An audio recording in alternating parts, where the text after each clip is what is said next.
Hello दोस्तों, good morning. स्वागत है एक बार फिर से आप सभी का एमजेड एजुकेशन में। दोस्तों आज है 21 अप्रैल। आज की वीडियो में हम लोग बात करेंगे 21 अप्रैल 2023 के मोस्ट इंपोर्टेंट करंट अफेयर के क्वेश्चंस के बारे में।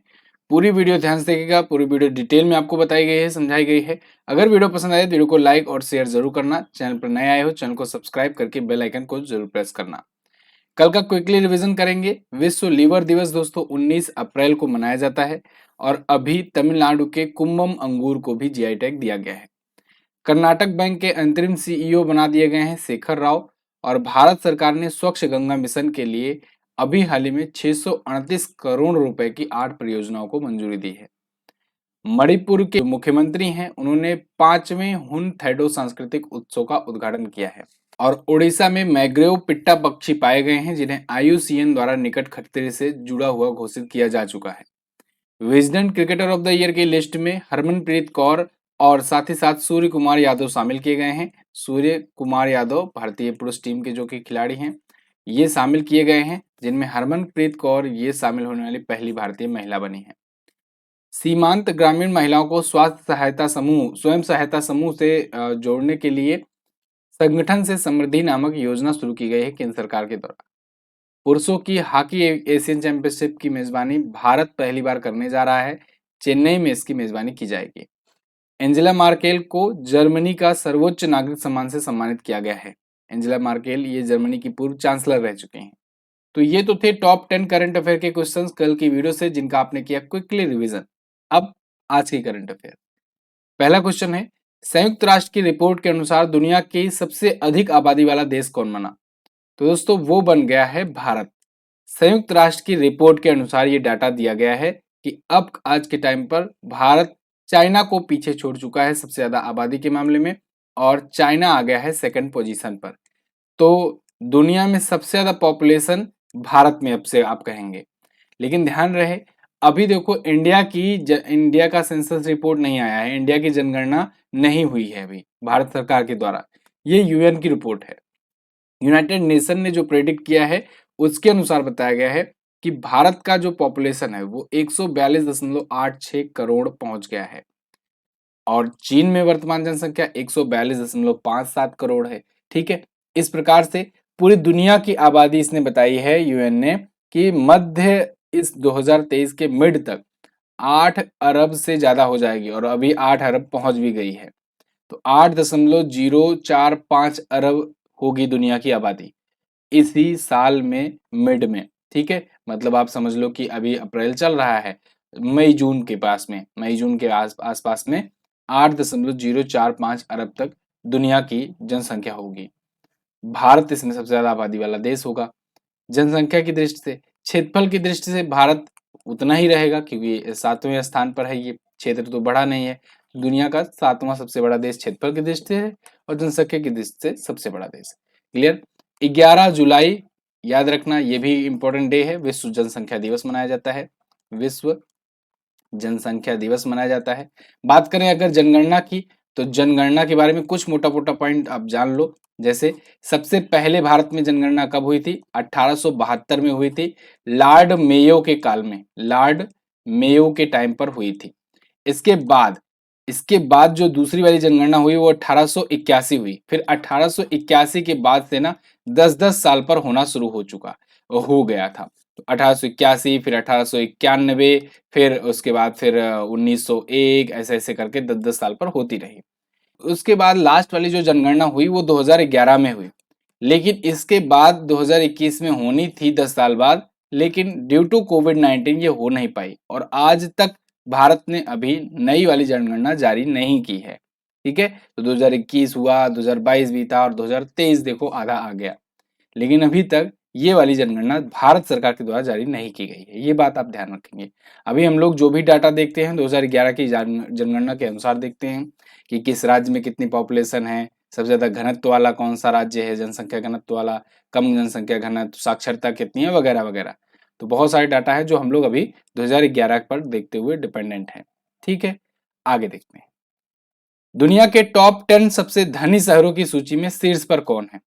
तो दोस्तों एक रिपोर्ट आई है जिसमें दुनिया के सबसे धनी शहरों की लिस्ट जारी की गई है, और इसमें टॉप पर रखा गया है जो शीर्ष शहर है वो है न्यूयॉर्क। सबसे ज्यादा धनी शहर के मामले में। धनी शहर बोले तो जहां पर सबसे ज्यादा अरबपति या सबसे ज्यादा करोड़पति रहते हैं, तो न्यूयॉर्क में बताया गया है सबसे ज्यादा अरबपति रहते हैं। 58 बिलियनियर जो हैं ये अकेले न्यूयॉर्क सिटी में रहते हैं। सेकंड पर टोक्यो को बताया गया है, ठीक है। और भारत का मुंबई शहर भी इस लिस्ट में है, लेकिन बहुत पीछे है। फिलहाल यहाँ पर द इंडियन एक्सप्रेस का आपके सामने आर्टिकल आप देख लीजिए, New York city top the list of world wealthiest city 2023। अब इसमें न्यूयॉर्क में बताया गया है 3,40,000 करोड़पति रहते हैं और 58 अरबपति रहते हैं। टोक्यो में 2,90,300 करोड़पति हैं। द बे एरिया, ये भी अमेरिका का ही है, 2,85,000 करोड़पति यहाँ पर रहते हैं। इस लिस्ट में मुंबई, दिल्ली, बेंगलुरु, हैदराबाद भी शामिल है, लेकिन वो काफी पीछे हैं, ठीक है। तो हेनली एंड पार्टनर्स के द्वारा ये रिपोर्ट जारी की गई है। आगे देखते हैं, हाल ही में किस देश ने अपना पहला ऑपरेशनल अर्थ ऑब्जर्वेशनल सैटेलाइट ताइफा 1 लॉन्च किया? तो ताइफा 1 दोस्तों अभी केन्या का ये पहला सैटेलाइट है जो लॉन्च किया गया है। ये केन्या का पहला ऑपरेशनल अर्थ ऑब्जर्वेशनल सैटेलाइट है। देखो, अर्थ ऑब्जर्वेशनल जो सैटेलाइट होता है वो पृथ्वी की निचली कक्षा में ही वो ऑर्बिट में चक्कर लगाता रहता है, क्योंकि उसे अर्थ को ऑब्जर्व करना है, तो बहुत ज्यादा ऊंचाई पर रहेगा नहीं, ठीक है। तो निचली कक्षा में, लोअर अर्थ ऑर्बिट में ही ये चक्कर लगाता है, ठीक है। तो केन्या का ये सैटेलाइट है, लेकिन केन्या ने थोड़ी ना लॉन्च किया, केन्या के पास इतना कहाँ अभी टेक्नोलॉजी है। तो केन्या ने स्पेस एक्स की मदद से इसे लॉन्च करवाया है। देखो, स्पेस एक्स ना आज के टाइम पर कॉमर्शियल सैटेलाइट लॉन्च करने में सबसे अग्रणी बना हुआ है, टॉप पर सबसे चल रहा है सभी देशों का। आप देखते हो कहीं नासा का तो सबसे ज्यादा ये सैटेलाइट लॉन्च करता ही रहता है, और भी जो भी देश हैं सबका कहता है कि ले आओ भाई, हम सैटेलाइट अपना लॉन्च कर देंगे, आपका लॉन्च कर देंगे अपने रॉकेट से। क्यों? क्योंकि इसके पास है रीयूजेबल रॉकेट, फाल्कन 9। फाल्कन 9 जो है ना ये जबरदस्त है, मतलब ये ले जाता है रॉकेट को, ऑर्बिट में छोड़ता है, उसके बाद फिर से वापस आ जाता है और फिर लॉन्च करने के लिए तैयार रहता है। जबकि बाकी के देशों का रॉकेट की अगर बात करोगे, तो जैसे इसरो का ही बात कर लें, तो उसमें कोई रॉकेट होता है वो 3 स्टेज में है, 2 स्टेज में है, तो वो लोग जाते हैं, जाते रहते हैं, तो एक स्टेज छूटता है, फिर आगे चल करके दूसरा स्टेज छूटता है, लास्ट में जो ऊपर वाला जो पार्ट बचता है उसी में रखी रहती है सैटेलाइट, और फिर वो सैटेलाइट ऑर्बिट में चक्कर लगाना शुरू करती है।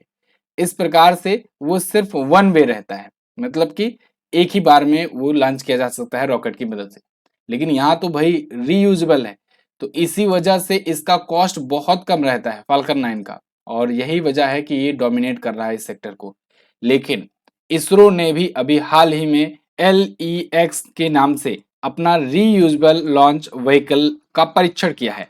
हालांकि अभी ये बहुत ही शुरुआती स्टेज है, इसरो अभी इस पर काफी ज्यादा समय लगाएगा अपना रीयूजेबल रॉकेट लॉन्च व्हीकल्स पर, लेकिन आने वाले टाइम पर इसरो के पास भी ये होगा, नाम होगा LEX, ध्यान रखना। चलिए, तो यहाँ पर फिलहाल देख लेते हैं, स्पेस एक्स की मदद से 50 मिलियन केन्याई शिलिंग या कहें $3,72,000 रुपए खर्च करके टाइफा 1 लॉन्च किया गया। देखो, ये तो लगभग में $4.25 ही खर्च करके ये लोग लॉन्च कर दे रहे हैं, और वहीं पर बाकी जो देश हैं उनकी एक एक लॉन्चिंग में इतनी ज्यादा महंगा होता है, कॉस्ट आ जाती है। स्पेस एक्स की बात करें तो एलॉन मस्क जो हैं ये इसके CEO हैं, क्लियर, जो कि ट्विटर के भी मालिक हैं आज के टाइम पर। आगे देखते हैं, किस प्रसिद्ध गायक या गायिका को 24 अप्रैल 2023 को लता दीनानाथ मंगेशकर पुरस्कार से सम्मानित किया गया?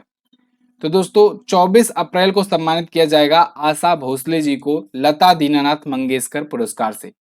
आशा भोसले जी ये लता मंगेशकर की छोटी बहन है, और इनको इनकी बड़ी बहन के और उनके पिता के नाम से जो पुरस्कार जो चल रहा है, लता दीनानाथ मंगेशकर पुरस्कार, उससे सम्मानित किया जाएगा।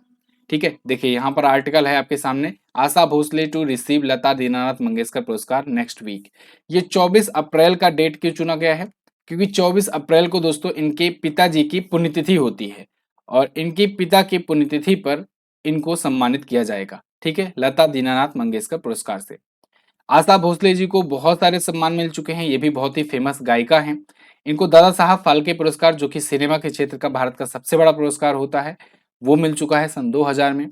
पद्म विभूषण से ये सम्मानित की जा चुकी हैं, जो कि भारत का दूसरा सर्वोच्च नागरिक सम्मान है। सन 2008 में इनको सम्मानित किया गया था। इनको अभी 2021 में महाराष्ट्र भूषण सम्मान से भी सम्मानित किया गया था। वैसे आप मुझे कमेंट करके बताओ कि पिछला लता दीनानाथ मंगेशकर पुरस्कार से किसे सम्मानित किया गया था। बताया था ये मैंने क्वेश्चन और बहुत ही इंपॉर्टेंट है, कॉमन भी है, आप लोग जरूर आंसर करने का प्रयास कीजिएगा। चलिए अगला, हाल ही में सचिन एट 50 सेलिब्रेटिंग ए मैस्ट्रो नामक पुस्तक का अनावरण किसने किया? तो ये पुस्तक लिखा है दोस्तों बोरिया मजूमदार ने। बोरिया मजूमदार एक बहुत ही फेमस राइटर हैं। इन्होंने ये पुस्तक लिखी है सचिन एट 50। ये पुस्तक दोस्तों ये भी लॉन्च की जाएगी 24 अप्रैल को। कारण ये है कि 24 अप्रैल को दोस्तों सचिन तेंदुलकर का बर्थडे भी होता है और उसी अवसर पर ये बुक रिलीज की जाएगी। सचिन तेंदुलकर के 50वीं बर्थ एनिवर्सरी पर, इनके 50वें बर्थडे पर यह पुस्तक लॉन्च की जाएगी। ठीक है, 50वें जन्मदिन पर। तो पुस्तक का नाम आप याद रखिएगा, सचिन एट 50 सेलिब्रेटिंग ए मैस्ट्रो। दुनिया में सबसे ज्यादा रन बनाने का रिकॉर्ड इन्हीं के नाम है, सबसे ज्यादा शतक लगाने का भी रिकॉर्ड अभी तक इन्हीं के नाम है। अच्छा, इस सचिन तेंदुलकर की जो पुस्तक है ये भी यहाँ पर मैं बता दूं, ये ज्यादा सही रहेगी। पुस्तक एक आत्मकथा पुस्तक कह सकते हैं, आत्मकथा जो सचिन तेंदुलकर ने खुद लिखी हुई है। क्या नाम है उसका? Playing it my way. Playing it my way, याद रखना, बहुत पूछा जाता है एग्जाम में। प्लेइंग इट माई वे ये सचिन तेंदुलकर की आत्मकथा है। आगे, वर्ष 2022-23 से मनरेगा योजना के तहत व्यक्ति दिवस सृजन के मामले में कौन सा राज्य शीर्ष पर है? तो एक बार फिर से टॉप किया है इसमें राजस्थान ने। देखो मनरेगा जो योजना है, मनरेगा आप जानते हो ना, Mahatma Gandhi national rural employment guarantee act, ठीक है, ये होता है मनरेगा। तो मनरेगा जो है इसके तहत व्यक्ति दिवस होता है। व्यक्ति दिवस समझ लो कि जो व्यक्तियों को काम दिया जाता है तो वो कितने दिन काम करते हैं, तो उसके मामले में सबसे शीर्ष पर राज्य राजस्थान बना हुआ है। ये पिछले 4 सालों से ये टॉप पर बना हुआ है, ठीक है, पिछले 4 सालों से। तो इस बार भी ये टॉप पर रहा लगातार चौथे वर्ष राजस्थान।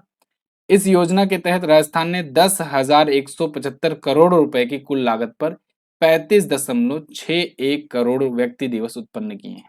मतलब आप समझो जैसे कोई एक व्यक्ति होता है, वो 100 दिन का काम किया तो उसका 100 व्यक्ति दिवस हुआ, ठीक है ना, 100 दिन का काम किया तो 100 व्यक्ति दिवस काम हुआ उसका।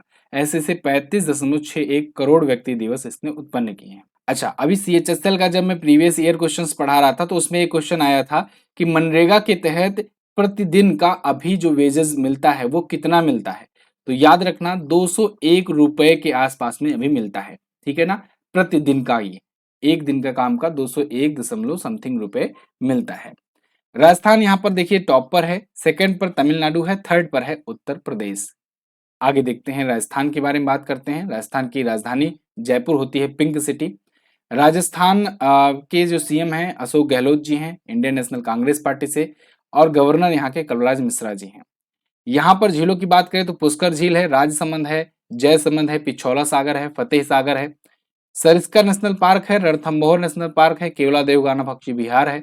घूमर लोक नृत्य होता है, बहुत पूछा जाता है ये एग्जाम्स में, ठीक है। अभी देखो मैं आपका ये जो प्रीवियस ईयर का क्वेश्चन है ये सॉल्व करवा रहा हूँ, इसमें घूमर वगैरह के क्वेश्चन, मतलब जो भी यहाँ पर पेज आपको दिया जाता है ये राज्यों वाला ये पेज, यहाँ से डायरेक्टली बहुत सारे क्वेश्चंस पूछे गए हैं। इसीलिए मैं कह रहा हूँ आपको कि जो भी यहाँ पर चीजें दिखाई जाए डेली करंट अफेयर में, इसको आप डेली जरूर देखो, ठीक है, क्योंकि इससे बहुत सारे क्वेश्चंस आपके मिल जाएंगे जो डायरेक्टली पूछते जाते हैं एग्जाम में स्टैटिक के पोर्शन में। और इसीलिए मैंने ये पेज बनवाया हुआ है सभी राज्यों का, और हर एक राज्य जब आता है तो उसको बताता हूँ आपको। तो देखिए यहाँ पर जिलों की संख्या 33 थी, लेकिन अभी हाल फिलहाल में 19 नए जिले बनाए गए हैं, जिसमें से तो 17 जिलों को दो दो खंडों में तोड़ा गया है, जबकि 2 जिले ऐसे हैं जिनको तीन तीन खंडों में तोड़ा गया है, इसलिए 19 जिले यहाँ पर ऐड हुए हैं और टोटल संख्या 50 ही रह गई है, ठीक है ना। ध्यान रखिएगा, कुल जिलों की संख्या 50 है और 19 नए जिले बनाए गए। चलिए, तो विधानसभा में सीटें 200 है, लोकसभा में 25, राज्यसभा में 10 सीटें हैं। सबसे बड़ा राज्य है राजस्थान, अपना बॉर्डर शेयर करता है पंजाब, हरियाणा, उत्तर प्रदेश, मध्य प्रदेश और गुजरात से। राजकीय पशु ऊंट या चिंकारा, राजकीय पक्षी गोंडावण, राजकीय पुष्प रोहिड़ा। अगला, किस राज्य में थावे महोत्सव आयोजित किया गया? तो दोस्तों बिहार में आयोजित किया गया थावे महोत्सव। बिहार के गोपालगंज में ये इवेंट आयोजित हुआ। वहाँ का ये लोकल रीजनल एक महोत्सव होता है गोपालगंज का। तो पर्यटन विभाग और कला और संस्कृति विभाग के द्वारा 15 और 16 अप्रैल को ये आयोजित किया गया, ठीक है, थावे महोत्सव। 11वां इसका संस्करण था। अब ये देखो बिहार, बिहार बहुत कम आता है। मैं अपना पर्सनल एक्सपीरियंस बता रहा हूँ, जब भी मैं एक करंट अफेयर जब से पढ़ा रहा हूँ, सबसे कम राज्य के बारे में जब भी कोई चर्चा आती है तो वो राज्य होता है बिहार, ठीक है? क्योंकि यहाँ पर जो चर्चा मैं करता हूँ, वो या तो कोई स्कीम को लेकर के होता है, या तो कोई बड़ा अनाउंसमेंट सरकार का, कोई पोर्टल लॉन्च हो या कोई चीज़ ऐसा हो, उसको लेकर के यहाँ पर क्वेश्चन में लेता हूँ। और बिहार एक ऐसा राज्य है, मैं यहाँ पर मतलब सही बोल रहा हूँ, अपना जेन्युइन तरीके से बता रहा हूँ, कोई ऐसा नहीं है कि भेदभाव कर रहा हूँ। बिहार ऐसा राज्य है जहाँ पर सबसे कम, जितना मतलब समझ लो केंद्र शासित प्रदेशों से भी कम यहाँ पर योजनाएं वगैरह लॉन्च होती हैं, और इस वजह से ये ज़्यादा चर्चे में नहीं आता है।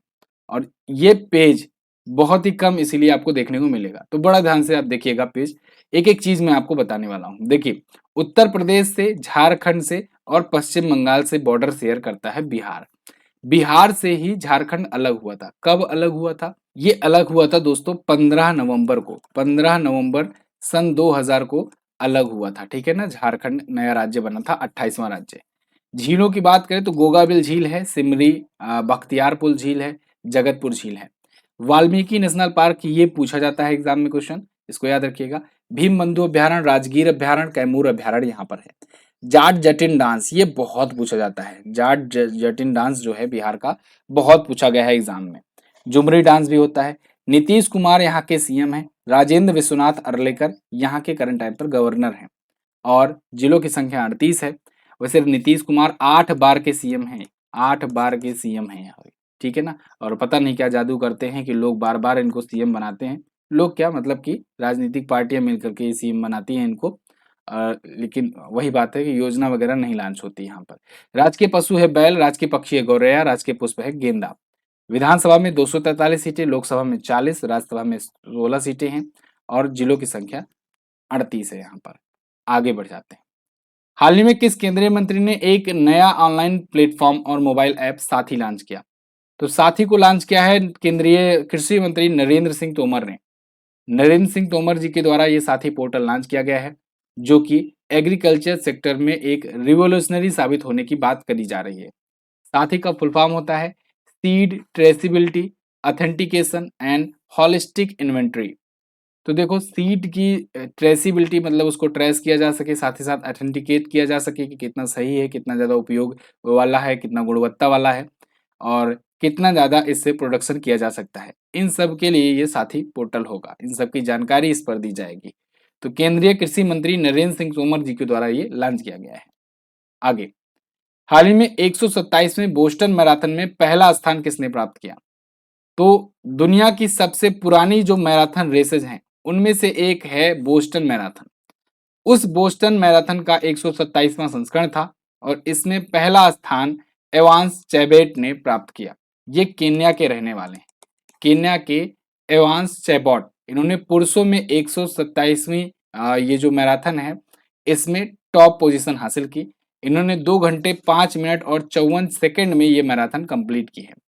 एक मैराथन की डिस्टेंस जो होती है, जो लंबाई होती है, दूरी होती है, डिस्टेंस कह सकते हैं, डिस्टेंस जो होती है वो होती है 42.195 किलोमीटर। ध्यान रखिएगा, ये भी क्वेश्चन पूछा जाता है कि एक मैराथन की लंबाई कितनी होती है। 42.195 किलोमीटर होती है। तो ये रहे, चैबोट रहेगी टॉप पर। सेकंड पर तंजानिया के गैब्रियल गे रहे। आप नोटिस करोगे, देखो ये सभी अफ्रीकी देश के खिलाड़ी हैं जो टॉप पर रह रहे हैं, ठीक है? तंजानिया भी, केन्या वगैरह, ठीक है? केन्या की ही हेलेन ओबेरी हैं, इन्होंने महिला दौड़ में पहला स्थान प्राप्त किया। तो केन्या की ही हेलेन ओबेरी ये महिलाओं में टॉप पोजीशन पर रही। बोस्टन मैराथन, जैसे कि मैंने आपको बताया, दुनिया की सबसे पुरानी और प्रतिष्ठित लंबी दौड़ प्रतियोगिताओं में से एक माना जाता है। आगे, हाल ही में चीनी भाषा दिवस कब मनाया गया? तो संयुक्त राष्ट्र का चीनी भाषा दिवस ये मनाया गया 20 अप्रैल को। प्रत्येक वर्ष 20 अप्रैल को चाइनीज लैंग्वेज डे मनाया जाता है यूनाइटेड नेशन के द्वारा। देखो, यूनाइटेड नेशन की 6 ऑफिशियल लैंग्वेजेस हैं, और इन 6 ऑफिशियल लैंग्वेजेस में से एक है चाइनीज लैंग्वेज, ठीक है? तो इसीलिए हर एक दिन डिसाइड किया गया। 2010 में यूनाइटेड नेशन ने घोषणा की कि हर एक जो यूएन की जो ऑफिशियल लैंग्वेज है उसके लिए साल भर में एक एक दिन डिसाइड किया जाएगा। अब इन देशों के ऊपर है, ये देश मुझे बताएं कि कौन कौन सा दिवस उनके अनुसार घोषित किया जाना चाहिए। तो सबने अपने अपने तौर तरीके से अपने अपनी मान्यता के अनुसार यूनाइटेड नेशन को दिए अपने अपने दिन कि हमारे हिसाब से इस दिन मनाया जाना चाहिए। तो चाइना ने 20 अप्रैल को चुना। क्यों? क्योंकि 20 अप्रैल जो है ये वहां के चांगजी को समर्पित है। चांगजी जो होते हैं वो चाइनीज वर्णमाला के आविष्कारक थे। इस वजह से इन्होंने 20 अप्रैल चुना। अब यहाँ पर यूनाइटेड नेशन की 6 ऑफिशियल लैंग्वेजेस लिखी गई हैं। इन 6 ऑफिशियल लैंग्वेजेस में देखिए कौन कौन सी लैंग्वेजेस हैं। इंग्लिश है, रसियन है, चाइनीज है, स्पेनिश है, फ्रेंच है और अरेबिक है। देखिए ये अलग अलग सबका दिवस भी होगा। कौन कौन सा दिवस कौन कौन सा मनाया जाता है? तो अरेबिक दिवस यानी कि कहीं यूनाइटेड नेशन अरेबिक डे जो है, लैंग्वेज डे, ये 18 दिसंबर को मनाते हैं। 18 दिसंबर को। फ्रेंच लैंग्वेज जो है ये मनाया जाता है 20 मार्च को। 20 मार्च को जब विश्व खुशहाल दिवस होता है तो यूनाइटेड नेशन का फ्रेंच लैंग्वेज डे भी होता है। ऐसे ही स्पेनिश लैंग्वेज जो जो डे है ये अभी 23 अप्रैल को मनाया जाएगा। 23 अप्रैल को। और इंटरेस्टिंगली 23 अप्रैल ही अंग्रेजी के लिए भी चुना गया है। 23 अप्रैल को चुना गया है। चाइनीज लैंग्वेज डे ये 20 अप्रैल को मनाया जाता है। ठीक है। और रसियन लैंग्वेज डे ये मनाया जाता है 6 जून को, प्रत्येक वर्ष 6 जून को। क्लियर है? तो देखो मार्च, अप्रैल और उसके बाद फिर जून और लास्ट में सबसे 18 दिसंबर को अरेबिक लैंग्वेज डे। याद रखना ये सभी चीजें इंपॉर्टेंट है। कोई भी यहाँ से क्वेश्चन बन सकता है। इनमें से कहीं से भी क्वेश्चन बन सकता है। चलिए ये तो थे आज के दिन के टॉप 10 हमारे करंट अफेयर के क्वेश्चंस। आई होप आपको वीडियो पसंद आई होगी। बाकी इस महीने के और भी जो दिवस हैं उनको आप यहाँ से प्राप्त कर सकते हैं। पीडीएफ आपको भेज जाता है एप्लीकेशन पर, तो आप एप्लीकेशन से पीडीएफ में इस सबको जानकारी को प्राप्त कर सकते हैं। वीडियो अगर पसंद आएगी तो इसे लाइक और शेयर जरूर कर देना। अच्छा एक और जरूरी बात, अप्रैल का मंथली करंट अफेयर का पार्ट 1 अपलोड हो चुका है कल। इसको अगर आपने नहीं देखा है तो जाइए इसको देखिए। कल देर रात को ये अपलोड हुआ। नोटिफिकेशन नहीं गया क्योंकि एक दिन में केवल 3 ही नोटिफिकेशन जाता है वीडियो का और 2 तो क्लासेस ही हो जाती हैं, एक ये करंट अफेयर हो जाता है। तो कल इसका नोटिफिकेशन नहीं गया है तो आप लोग जाकर के चैनल पर इसको देख लीजिएगा। बहुत ही इंपॉर्टेंट है, पूरे महीने का निचोड़ है ये। ठीक है, जाकर देखिएगा जरूर। चलिए लास्ट डे के क्वेश्चंस की बात करेंगे। लास्ट डे मैंने पूछा था आपसे 17वां प्रवासी भारतीय दिवस समारोह कहाँ आयोजित किया गया? तो मध्य प्रदेश के इंदौर में ये आयोजित किया गया था। जम्मू कश्मीर में किस धातु के 59 मिलियन टन का भंडार पाया गया? तो ये लिथियम का भंडार पाया गया था। क्लियर? आज आपको क्या बताना है, नमामि गंगे कार्यक्रम कब शुरू किया गया था? केंद्र सरकार के द्वारा। इसके अलावा मैंग्रोव वन क्षेत्र किस राज्य में ज्यादा पाए जाते हैं? ठीक है, तो ये दोनों क्वेश्चंस हैं, इनके बारे में जो पता हो डिटेल में आंसर करना। इसकी क्विज पीडीएफ वगैरह सब आपको एमजेटी ऐप पर मिलेगी, वहां से जाकर आप फ्री में प्राप्त कर सकते हो। MJT app Google play store पर जाकर के आप ढूंढिएगा, मिलेगा application. Free PDF, free quizzes वगैरह मिलेंगे। आप हमारे वीडियो कोर्सेज और ई बुक्स भी ले सकते हो। बहुत बहुत धन्यवाद, मिलेंगे अगली वीडियो में। तब तक के लिए नमस्कार, जय हिंद, वंदे मातरम।